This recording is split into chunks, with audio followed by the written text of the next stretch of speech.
बेवफा जूस वाले प्रेमी ने आत्महत्या कर ली और बेवफा प्रेमिका लापता है। नमस्कार, मैं हूं विजय मदेशिया और आपको मैं बता रहा हूं एक ऐसी प्रेम कथा जो किसी उपन्यास की पटकथा या फिल्म की कहानी से कम नहीं है। जी हां, मामला बलिया जनपद के भीमपुरा थाना क्षेत्र का है, जहां महज 12 वर्ष की एक किशोरी ने एक लड़के से प्रेम किया और लगातार 4 वर्ष तक रिलेशन में रही। यानी आज 16 वर्ष की वह प्रेमिका ऐसी बेवफा हुई कि उसकी बेवफाई के कारण बेवफा जूस वाले प्रेमी ने आत्महत्या कर दिया। इस प्रेम कथा में ट्विस्ट तब आया जब प्रेमिका ने अपने प्रेमी को धोखा दिया और साथ ही अपने घर वालों को भी। जी हाँ, 4 जून को प्रेमिका अपने घर से फरार हो जाती है और उसकी अपहरण का, उसके भागने का आरोप लगता है उसके प्रेमी पर जो उसके प्यार में अभी तक बदनाम था, दीवाना था। चीख चीख कर वह अपने बेगुनाही का सबूत दे रहा था, बता रहा था कि नहीं, वह प्रेमिका उसके साथ नहीं है और वह इस पूरे मामले में निर्दोष है। लेकिन प्रेमिका के घर वालों के लिखित तहरीर पर भीमपुरा थाना में एक मुकदमा दर्ज होता है 8 जून को और उसके बाद पुलिस उसे लगातार टच करती है, उसे दौड़ाती है, पूछती है, टॉर्चर करती है। घर वाले भी यह मानने के लिए तैयार नहीं कि किशोरी उसके साथ नहीं है, प्रेमिका उसके साथ नहीं है। और इस गम में, इस दुख में अपने आप को बेगुनाह साबित करने के लिए उसने एक वीडियो बनाया। भागलपुर पुल पर सरयू नदी के किनारे अपना एक कॉन्फ्रेंस वीडियो बनाया जिसमें उसने कई लोगों का नाम लिया, 5 लोगों का नाम लिया कि इन लोगों के टॉर्चर के कारण वो आत्महत्या कर रहा है और उसने सरयू नदी में कूदकर आत्महत्या कर दिया, अपने जीवन की लीला समाप्त कर दी। यानी यहीं पर बेवफा जूस वाले प्रेमी की कहानी खत्म हो जाती है, उसकी ई लीला समाप्त हो जाती है और फिर अगले दिन उसका शव, डेड बॉडी सरयू नदी से मिलता है और उसके घर पे चीख पुकार मच जाती है। बेवफा जूस वाले प्रेमी की मां के तहरीर पर देवरिया मैल थाने में 5 लोगों के खिलाफ नामजद मुकदमा दर्ज होता है। लेकिन आज तक वह बेवफा प्रेमिका कहां है नहीं पता। हमने बात किया उस लड़के बेवफा जूस वाले यानी विशाल गुप्ता, जो नगरा थाना क्षेत्र के मालीपुर गौवा पार का रहने वाला है, उसकी मां से उनका दर्द जाना, उनकी बातें सुनी और साथ ही हमने बात किया उस बेवफा प्रेमिका के परिजनों से।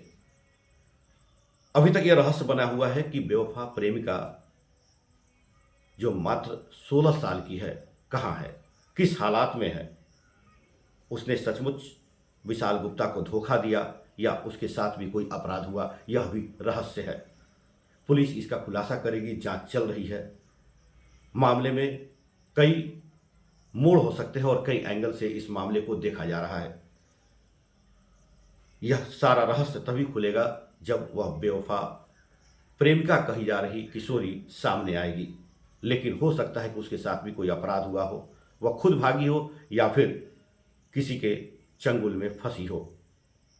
हम आपको सुनाएंगे एक एक करके सबकी कहानी और आप खुद समझिए और बताइए कि आखिर 16 वर्ष की अवस्था में, 12 वर्ष से की अवस्था में प्रेम करना और 16 वर्ष की अवस्था में इस तरह की बेवफाई करना कहाँ तक सही है, कहाँ जा रहा है समाज, इसे कैसे रोके।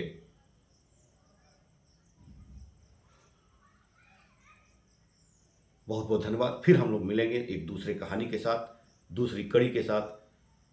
तब तक के लिए नमस्कार।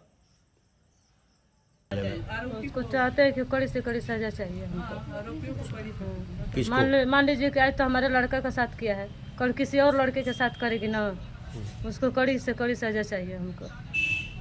किसको? वही लड़की को, उसको घर वालों लोग को।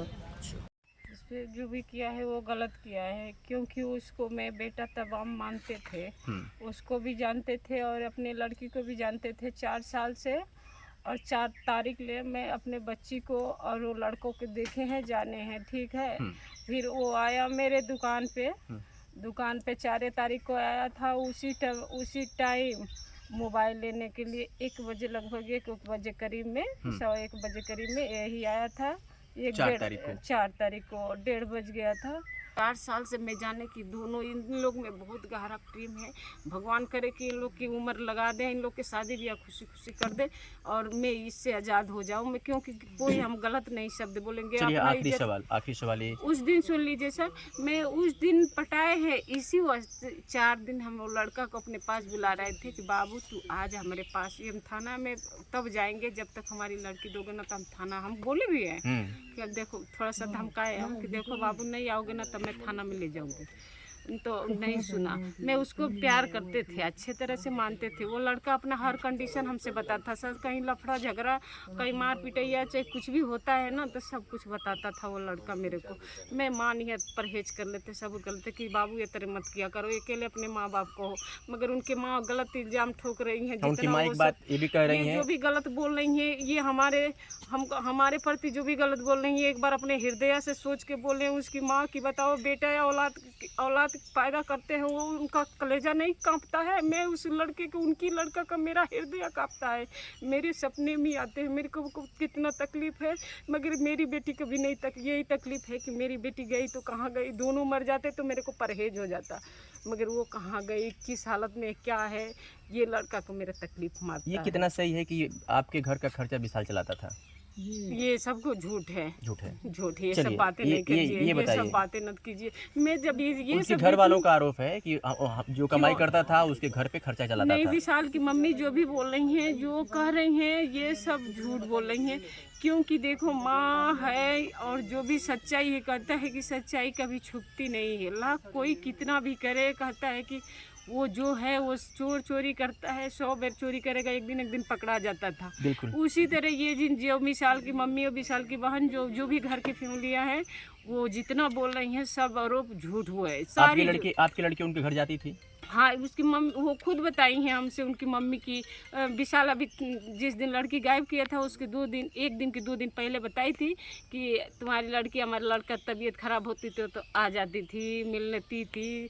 और हम इनसे पूछे कि कहो विशाल की मम्मी थे, जब तू इतना जानता हो तो हमारी लड़की के कान फिर रख ले हो खबू तू। विशाल की मम्मी से ये भी बात बोले थे कि विशाल की मम्मी तुम कहीं रखी हो, मेरी लड़की को रखे हो। तो कहते विशाल जानता है, वो जानता है, तुम जानो, अब विशाल जाने, अब विशाल आपकी लड़की जाने, मैं नहीं जानती। इनकी माँ बोली, विशाल की माँ बोली कि मैं लड़का को नहीं जानती हूँ। आखिरी सवाल बताइए कि अब आप लोगों के ऊपर मुकदमा, मगर ये गलत बोल रही है विशाल की मम्मी, सब आपने सारी बातें बता दी। अभी बताइए आप लोगों के ऊपर मुकदमा दर्ज हुआ है, आपके ऊपर, आपकी लड़की के ऊपर, आपके पति के ऊपर, शायद लड़की के मामा के ऊपर, और कोई डी.के नाम का एक व्यक्ति है उसके ऊपर भी मुकदमा दर्ज हुआ है। मुझे बताइए, मुकदमा ये दर्ज हुआ है कि इन लोगों की वजह से वो आत्महत्या किया हुआ है, इस पर क्या कहना चाहेंगे? ये गलत है।